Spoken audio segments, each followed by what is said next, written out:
Hello, welcome to White Birch Tarot and Astrology. This reading is for, we'll say the next couple of days. I'm doing this early, the morning of Monday the 12th of August. And this something I'm going to talk about actually sort of gets closer, like early in the morning, Tuesday of the 13th of August. And I actually started out, I was going to do a pick a deck love reading, because that's fun, and I hadn't done one in a while, and I've got the cards all chosen and everything, but something just didn't feel right. And then I went to print out the chart because I knew that where's my pointer? I knew that Mars and Jupiter were getting ready to conjunct in Gemini, and there have been communication issues in my life. I don't know about you, but anyway, then I looked and I thought, wait a minute, they're squaring Saturn in Pisces. And then I thought, wait a minute, they're squaring a little bit wide, it's like 6 degrees, but they're squaring Venus in Virgo. And then I thought, wait a minute, in this chart, and again, this is for like the 13th, it's squaring the moon in Sagittarius. So we have what is called a grand cross, or also known as a grand square, but usually it's a grand cross. And it's like the most important aspect in astrology because it's called the make or break aspect. And these are all in mutable signs. The mutable signs are when the seasons are changing, so they're more flexible energy. Okay, we have cardinal, which is the beginning, which is more the leadership, kind of the boss, the leader energy. And then we have the fixed energy, which can be a bit stubborn and doesn't like change. And then we have the mutable energy, which is where one season is sort of flowing into the next, and it's about being flexible. So I really wanted to do the love cards, and and I looked at those because I drew them already, so you wouldn't have to wait. And we're just having a weird time. I keep looking for something really fun and, romantic, and they look kind of tough. But anyway, so I thought I would just talk briefly. Just to lighten up tonight, I have found a couple of funny quotes. So let me just read a couple of funny quotes because this can be kind of heavy energy, although it's not bad. It's not bad. This is by someone named Calvin Trillin. I think I've heard of him, but I can't remember who he is. He said, "Math was always my bad subject. I couldn't convince my teachers that many of my answers were meant ironically." And this is by somebody named Jack Handey, Handey. And he said, "The wise man can pick up a grain of sand and envision a whole universe, but the stupid man will just lay down on some seaweed and roll around until he's completely draped in it. Then he'll stand up and go, 'Hey, I'm Vine Man.'" I thought that was funny. And this is by someone named Jane Wagner, and she said, "A sobering thought. What if, right at this very moment, I am living up to my full potential?" Oh, that's a scary thought. Or maybe not, depending on how your life's going. So what does all this mean? So we have Mars, which is our actions, our physical body, our desires. It's together with Jupiter, which is sort of the father of the gods, and he rules good luck, expands everything he touches. So this can really make you feel like you want to do something really big right now. And they're in Gemini, which is communication, thoughts, reaching out to others, messages. And so my warning is today I have this group I'm in, and I said something that I thought it was okay to bring up the subject. Clearly it wasn't. Let's just say it didn't go well. I may never go back to the group again. Anyway, just watch your words. Remember the Buddhist, I think it's from Buddhism, the questions. First you ask yourself, is it true, whatever you're going to say? Then you ask yourself, is it kind? And then you ask yourself, is it necessary? That's very important. when these are in Gemini. And again, these are mutable, so these are a little bit more flexible signs. So, because what we have is, these are squaring each other. And squares are very tense aspects. And then, of course, this is opposite this, and this is opposite this. So we have the moon, which rules your emotions, opposite Mars, again, your desires and actions, and Jupiter's expansion and luck and the future. And the moon is in Sagittarius, and again, the moon moves very quickly. So this grand cross is not going to last but probably a few hours, the early morning of the 13th on the East Coast. So adjust accordingly. But when the moon moves away, we're still going to have what's called the T-square between Saturn in Pisces, I forgot to put the R in there. That's retrograde. So is Neptune, so is Pluto, so is Mercury. We got a lot of retrograde energy. So Saturn is opposite Venus. So Saturn in Pisces is about your boundaries, trying to establish boundaries in the ocean, which is very difficult to do. So it's like, what is my responsibility, and what is my responsibility to the collective? And what's my responsibility to myself? And how am I supposed to be one with everyone and yet retain my boundaries? It's opposite Venus, which rules your relationships, romantic and otherwise. Venus is in Virgo, which rules service, among other things. So whom do I serve? You know, how can I be of service? And you might even be asking yourself, what is my purpose right now? Because she's opposite Saturn, which is our responsibilities and our reality. You might be asking yourself, what am I doing? What am I supposed to be doing? Well, what do you want to be doing in the future? Like, this is emotions, you know, and Mars rules your desires, which are being magnified at this time. And you really feel like, again, I'm just cautioning people, watch what you say, because you're going to feel like telling everything, as I did earlier today. Don't do that, please. Wait a bit, like a couple of weeks. Anyway. So we have this very interesting square going on. So I pulled some cards, and again, I wanted to do the love reading, darn it, but let me get my stuff out of the way here. I will do those because the cards are already pulled. But this is what came out for tonight. Let's see if I can move these up here. Knocking them all down. I'll just lay them out. This is how they came out. Oops, I got something stuck under them. Okay. Okay, these are all messy, but I'll straighten them up. Okay, so they look really interesting, kind of challenging, but I'm not surprised. It's the make or break aspect. It's about being flexible. We need to be flexible at this time. Okay, so we start out, the first card I pulled is the Eight of Wands, which is incoming energy and can be communication too. I think this is the Mars conjunct Jupiter, where you get a sudden rush of the desire to move. You're like, action, action, action. I want some action. I want to move. I want to do this. I want to do that. And in Gemini, you could have like 15 things you want to do, because Gemini is about multitasking.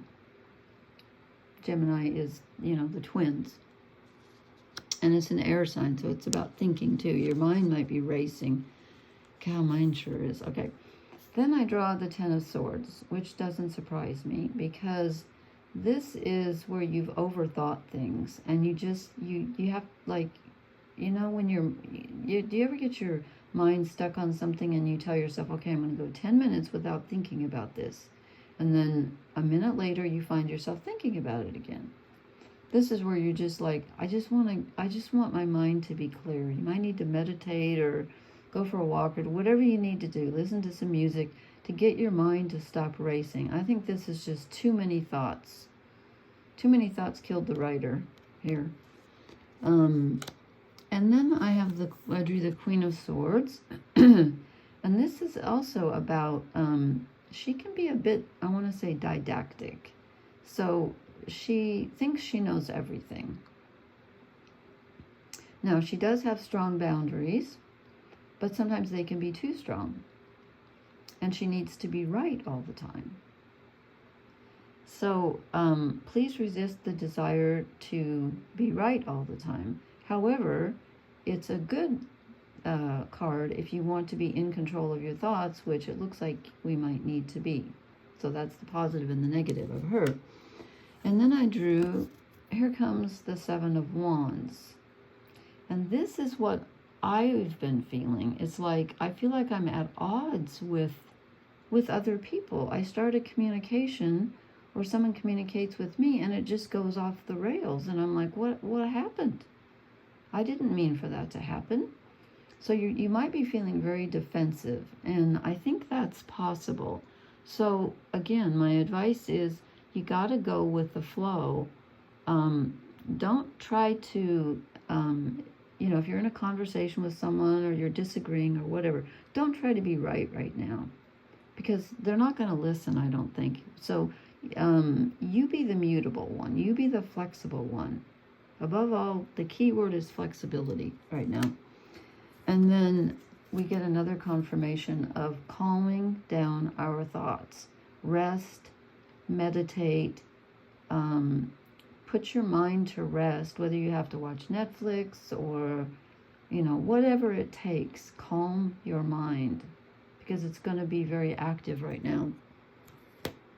And then I wasn't really feeling romance, so I kind of asked about just relationship energy in general for the bottom 5 cards.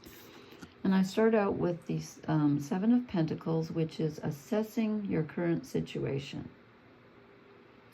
You've put in a lot of work, and you're asking yourself, is this really what I want to be working on? Or is this the person with whom I want to be in a relationship, if it's a relationship, whatever you've been putting your energy into. Then we get the Ace of Cups. This is just a gift, a gift of emotional support comes in from maybe more than one person. But just when you think, oh my God, this is terrible, everyone's disagreeing with me, I feel really defensive, someone steps up and offers you something. And that happened to me tonight, actually.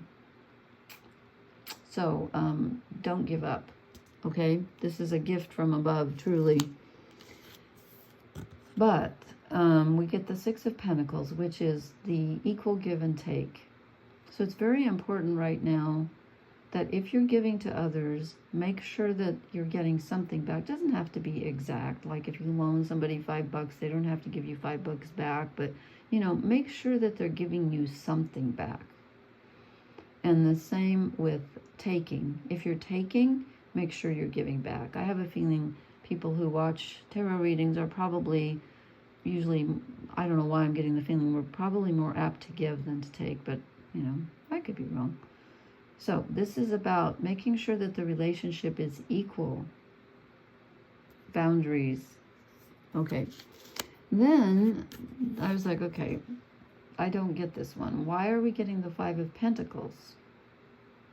Because when I saw this, my first thought was, why are they afraid to go in and ask for help? Why are they afraid to go inside?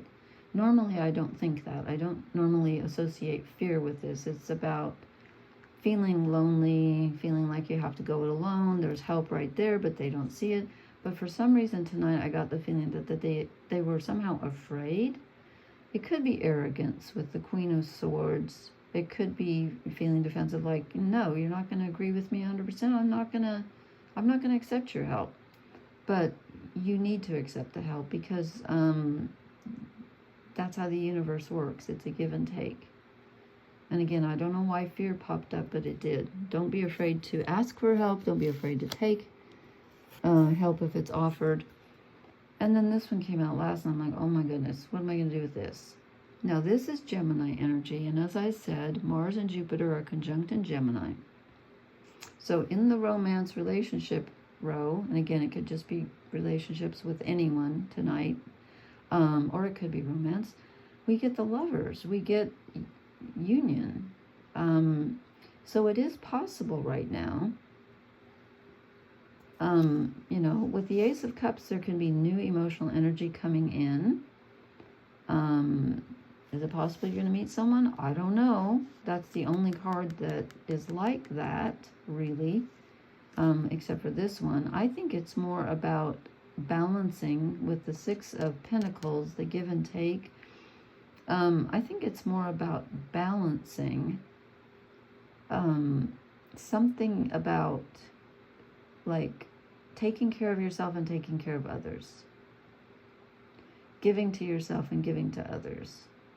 But you have to be willing to accept in order to be able to give. So it's something about that, and not fearing the help. And again, with this Gemini energy, I just feel the warning about not having to be right. But I'm going to clarify that one. Then I drew 2 shadow cards. And the first one I got is the Fool. And I thought, okay, why is this a shadow right now? Does this mean that we're afraid to take the leap of faith? I'm not sure that this is a time to take a leap of faith. And yet, you know what? With Saturn and Pisces, it's asking us to trust.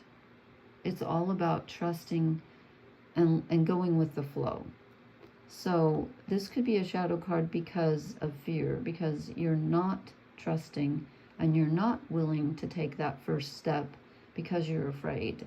You don't trust. It could also be with Mars conjunct Jupiter and Gemini. It could also be the fact that if you take a giant leap right now, you're going to land on your butt, because this is not the time to take a giant leap.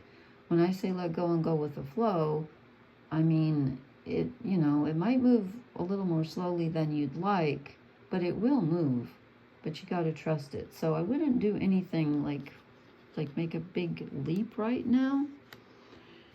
And this is the other shadow card I drew, the Six of Wands, which is normally the victory card. So I asked myself, okay, why is this bad to be victorious?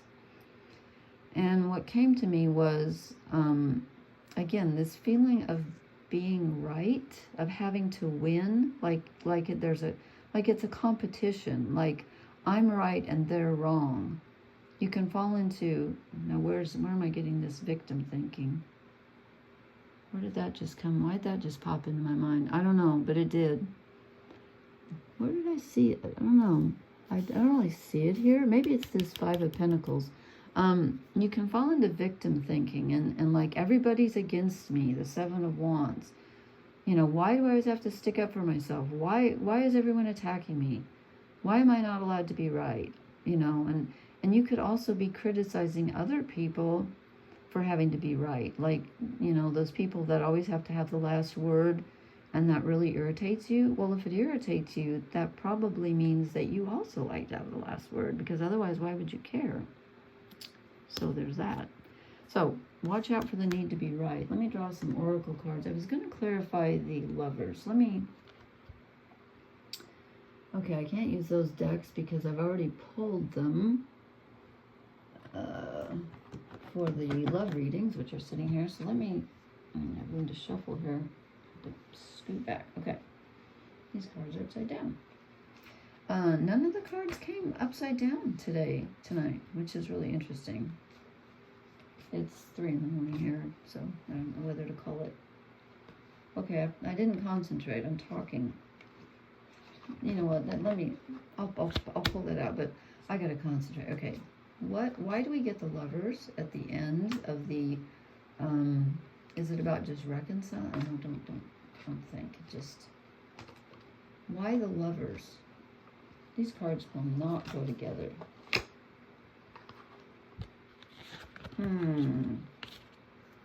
King of more swords, more thinking energy.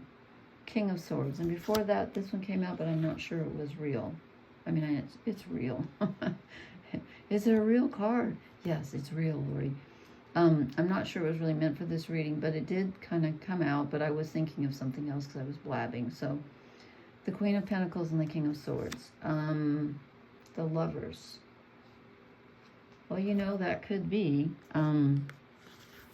because these are kind of opposites. She's Earth, and he's air. Earth and air generally don't go together. Earth and water do, and fire and air do. So this could be, the Lovers could be balancing the solidity of, you know, the Saturn in Pisces and Venus in Virgo. Saturn rules Capricorn, which is earth, and Virgo is an earth sign. So this could be Venus in Virgo, the solidity of doing something solid for someone, actually giving something solid, and, you know, taking something solid and receiving this emotional gift, balancing that with the intellect.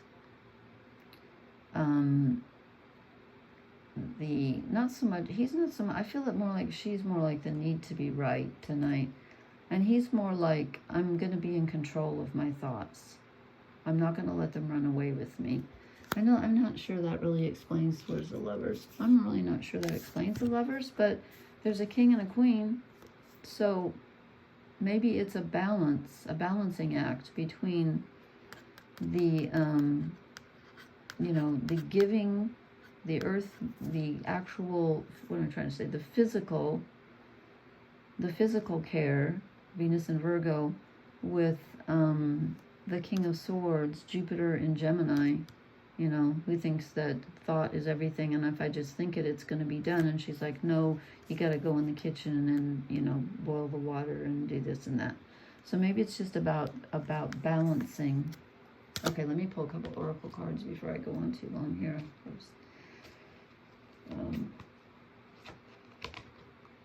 Oh yeah. Whoa. Okay. This one kind of doesn't make sense. And also, there are only a few cards in this deck I don't like, and this is one of them. And I guess because, to me, the question why, it never really gets answered. I mean, that's kind of like what 2-year-olds ask, you know, kind of like, why? Why? I've never particularly found an answer to why. Sometimes you can. Sometimes you can. I mean, she's picking up a book of wisdom, okay? So maybe you need to, yeah, I take that back. Maybe you need to sit with yourself. Saturn in Pisces is all about going within and it's very karmic. It's about examining past actions with all these planets retrograde. So maybe ask yourself in relationships, why? Why did I do that? You know, why didn't I do that? Not in a judgmental way, not at all.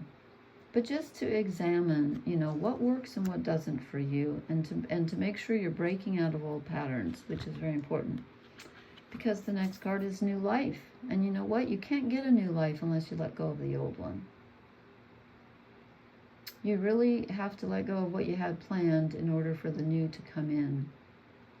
And if you believe in a higher power at all, or any kind of fate or anything, something knows more than you do. And let's hope so anyway, because otherwise we're all in big trouble. There's a plan for you that's bigger than, and even better than what you have imagined. So just try to relax into that. And don't worry about, I was going to say don't worry about the details. Venus is in Virgo right now, which is all about the details. And actually, Mercury is still, I think he's at like 0, yeah, he's at 0 degrees Virgo. So in the next couple of days, he's still in Virgo, which is all about thinking about details. And then he moves back into Leo. So, and there's nothing wrong with thinking about the details, but just don't get stuck in them, okay? Don't get overwhelmed by the details. Just remember to flow and control that urge to just, you know, jump off the cliff, this Jupiter conjunct Mars energy where you just want to tell everybody everything and shout it from the rooftops. Not the best time. Okay. All right, I hope some of this made sense, and I will post the love readings, which I was so anxious to do. I'll post them in the next day or two. Okay, thank you so much. Please hit the like, share, and subscribe buttons. Leave me a comment, and blessings, everyone. Good night.